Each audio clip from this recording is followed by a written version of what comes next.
Hey, this is Ben Solomon, and welcome to this episode of the Techno Leadership Show. In this episode, I'm going to be talking about how to think strategically and long term as a tech or engineering manager and executive leader. So, when you go into management roles and executive leadership roles, there is an expectation that you would take charge of the technical aspect of the business.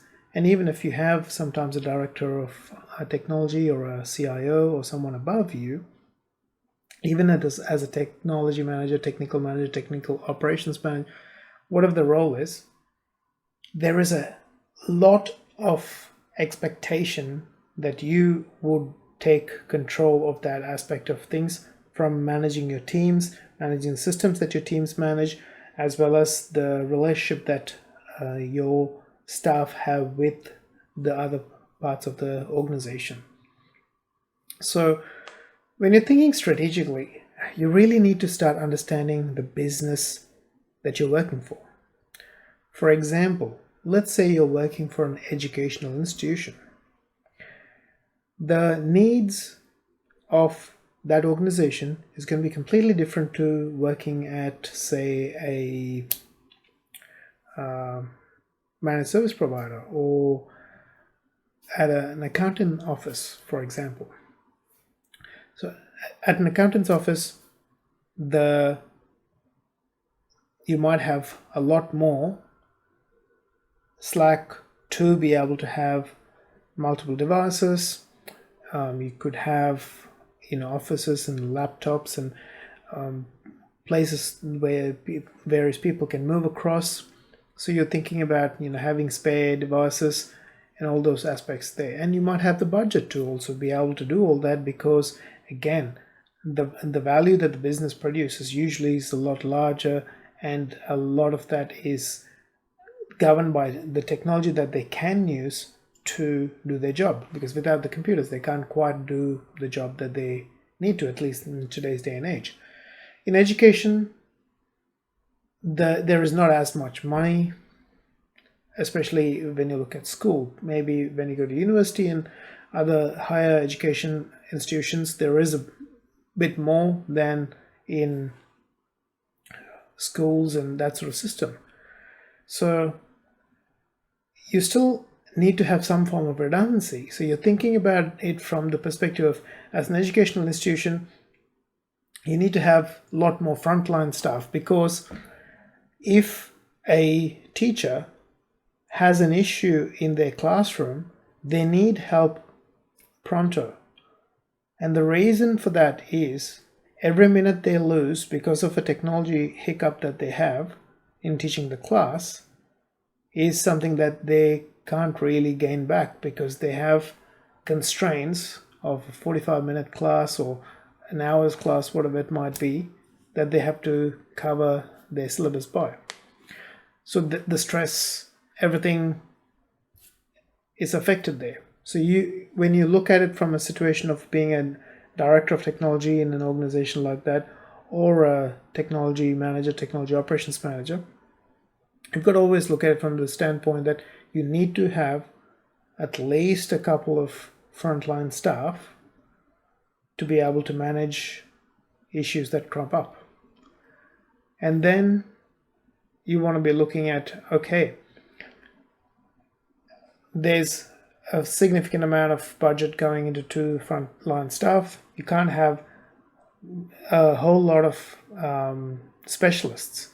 So you need to have generalists who have a really good, deep understanding in multiple platforms, which is not easy to get.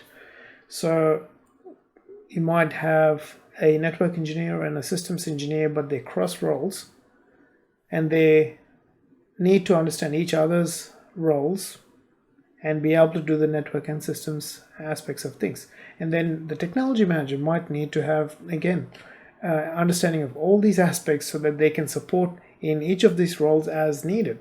So almost being a cross-functional team that can pretty much take on each other's roles and run with it for a day, for a short period of time, few days, few weeks, all that sort of thing. Having that sort of flexibility is an important aspect of it.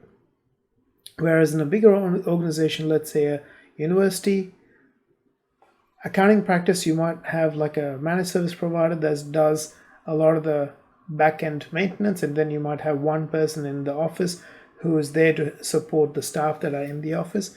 So there's multiple ways to look at it.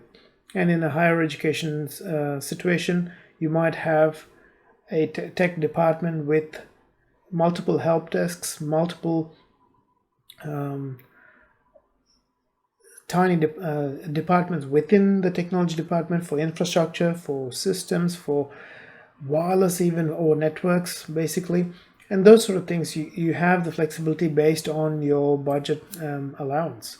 So when you're looking strategically and long term, you've got to always look at one, where's the industry that you're working for going? Like for many years, we've seen education becoming more and more online based, having lots of online content. While classroom was very important, that was coming in to supplement what was happening in the classrooms. Those who were able to put in the right technologies and right systems in place were able to pivot very quickly when the situation in 2020 came about. For example, for 18 months before the situation started, we'd put in a lot of systems in place. We used Microsoft Teams. We had a lot of other technologies in place. We even started working on having like a LMS system in for onboarding staff and all that. And which meant, even though I left the organization just before the situation started, they were able to, within a week, completely pivot from having everything done on site to being able to completely run everything from outside the site. Everyone could work from home, do all their activities from home. Did we think about it from that perspective of, this is going to happen? No, we had zero clue. But what we were aiming for and planning for is redundancy, having systems in place so that we're not dependent on being on site at all times. We saw other organizations that were doing some hybrid sort of work, and we knew that the future was in hybrid, but we thought it was going to be, being as the organization and the industry that we were in was fairly slow, we thought it'd be 10 years before that becomes more of a reality. But it had to happen in a weekend or week, basically. Being aware of opportunities to be able to set up your environment in such a way that you can quickly pivot and work from home or away from the office is something that we thought about. We thought about it from the standpoint of, in case there was a bushfire, in case there was some other calamity, we could still run operations. So we had multiple internet lines from completely different exchanges. We had lots of other redundant systems. We had offsite backups going between completely different organizations that were partnered organizations away. So we were thinking about it from every aspect of how can we do all of this. And our budgets were very limited, being a governmental organization that we were working for. That we used repurposed hardware, repurposed technology that we could get. Everything that was going off lease was used for BD and DR systems, and then we had the newer equipment in there for our current equipment. And we had testing processes in place. We did all of these things. We had cycles, we had processes to go through, and we ensured that there was accessibility as high as possible, and ensured that your operations can continue regardless of someone having to be on site or not. And similarly, who knows what's going to happen in the next 5 to 10 years. As people who are in leadership and management positions in organizations, doesn't matter what industry you're in, you need to understand where your industry is going and where technology is going, so that you can put in the right technology to support where the industry will be in 3 or 5 or 10 years' time. And it takes time to get to that point, which means you need to be, one, anticipating and looking at the probabilities of where things are going and prepare for that, which means putting things in place right now that will help you in 3, 5, 10 years. And it takes a lot of courage, because sometimes some of the probabilities that you invest into may not be beneficial, may not come to fruition, but the negative consequence of not doing that means that when the world does move and the industry that you're working in is moving to that sort of situation, your business is not ready for it. And when your business is not ready for it, it puts you in risk, which means your organization could go out of business. So as a technology manager and technology exec, it is on you to push innovation, no matter how constrained you might be. And innovation can happen in highly constrained environments. You need to have a really good relationship with the executive team, and especially the chief executive officer, because they're the ones who are seeing the big picture vision, and you need to be right there beside them, supporting them and advising them on what needs to go into place from a technology standpoint to support the vision that they have for the organization and for what's happening in the industry. And when you do your own research and you do your own learning on where the industry is going and where the world is going and how consumers are interacting with businesses of that industry and other industries, you can advise your executive team with a lot more confidence and courage, saying, look, the world is going this direction. Yes, we don't have our industry being affected by it directly at this point in time, but eventually everyone's going to be expecting this out of us. So if we have these systems in place beforehand, we will be ahead of the curve and ahead of the competition. And that puts you in the good books of the CEO, because they're going, oh, you're thinking about 3, 5, 10 years down the track, and you're looking at mitigation, and you're also looking at innovation, and you're supporting the vision that I have for the long term of this business.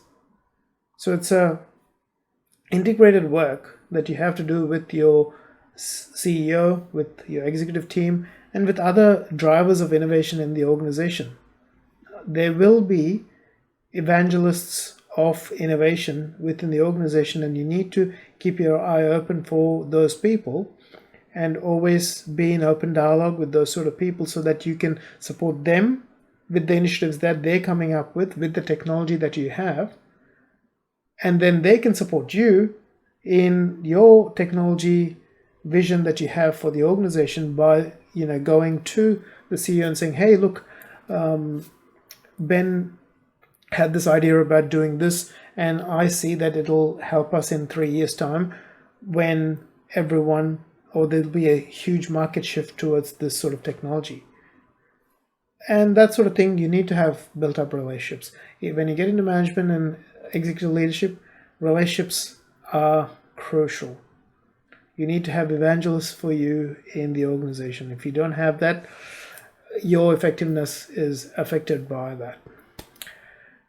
So, strategically thinking, it's about knowing where the world's going, where your industry is going, and where technology that is going. And then it's your job to marry those three up into something that is making sense to the executive leadership in your organization, and especially that supports the vision that your executive team or the CEO has for the organization.